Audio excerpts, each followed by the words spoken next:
Bismillah ar-Rahman ar-Rahim. Very good morning to you, ladies and gentlemen. I'm so glad to be with you this morning. Actually, we invited you yesterday for a briefing on the latest developments on the ground and, of course, on diplomatic process. Because I came here from Geneva, where we had our first ministerial meeting of Iran E3, and then I had here yesterday lots of useful, important meetings with the foreign ministers of our region, and we discussed about different initiatives and ideas existed for a peaceful settlement of this question. But as all of you know, we suddenly faced with the aggression by American forces to our nuclear facilities. The Islamic Republic of Iran condemns in the strongest terms the United States' brutal military aggression against Iran's peaceful nuclear facilities. It is an outrageous, grave, and unprecedented violation of the fundamental principles of the Charter of the United Nations and international law. The warmongering and lawless administration in Washington is solely and fully responsible for the dangerous consequences and far-reaching implications of its act of aggression. The US military attack on the territorial integrity and national sovereignty of a UN member state carried out with genocidal Israeli regime, carried out in collusion with the genocidal Israeli regime, has once again revealed the extent of the United States' hostility towards the peace-seeking people of Iran, who will never compromise over their independence and sovereignty. The Islamic Republic of Iran continues to defend Iran's territory, sovereignty, security, and people by all means necessary against not just US military aggression, but also the reckless and unlawful actions of the Israeli regime.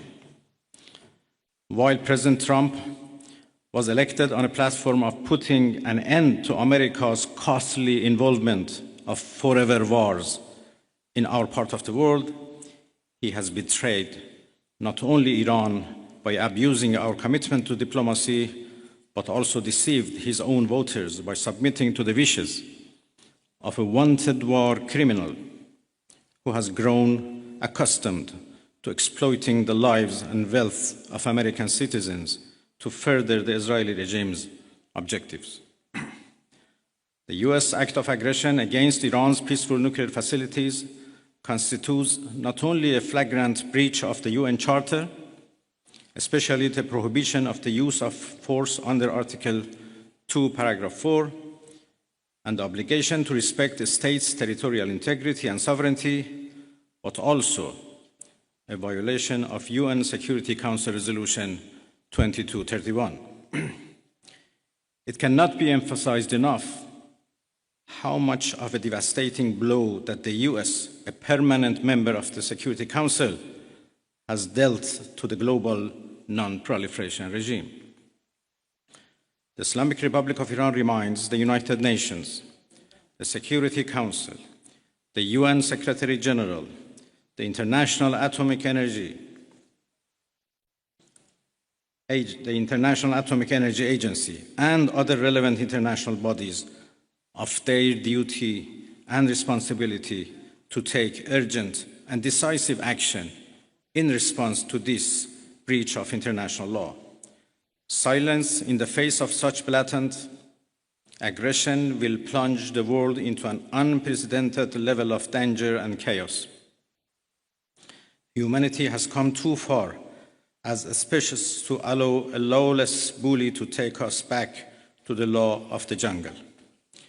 The Islamic Republic of Iran calls on the Security Council to convene an emergency session to unequivocally condemn the criminal act of aggression by the United States against Iran and to hold the administration in Washington accountable for its violations of fundamental principles of United Nations Charter and of norms of international law. The responsibility of the IAEA and its Director General, who through evident bias in favor of warmongering parties paved the way for the current violence and bloodshed, is now clearer than ever. We call on the IAEA Board of Governors to immediately convene and carry out its legal responsibility in response to the dangerous US attack on Iran's peaceful nuclear facilities, all of which have been under the agency's full safeguards and monitoring. The world must not forget that it was the United States which, in the midst of a process to forge a diplomatic outcome, betrayed diplomacy by supporting the genocidal Israeli regime's launch of an illegal war of aggression on the Iranian nation. Not content with such malign actions, the United States itself has now also opted for a dangerous military operation and aggression against the people of Iran. In doing so, the US administration holds sole and full responsibility for the consequences of its actions, including the Islamic Republic of Iran's right to self-defense under the principles of the United Charter.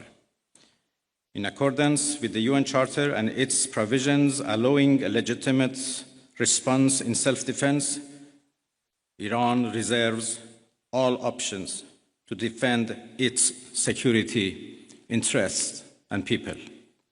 Thank you very much.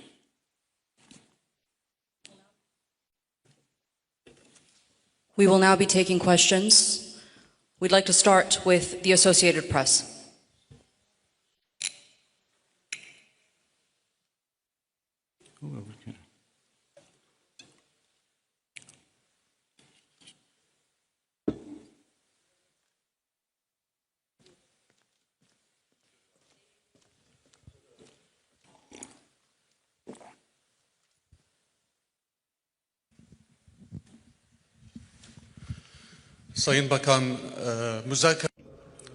Distinguished Minister, are the doors for negotiation still open?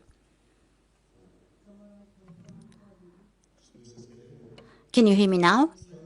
Distinguished Minister, the question is as follows. Is the door for negotiations still open?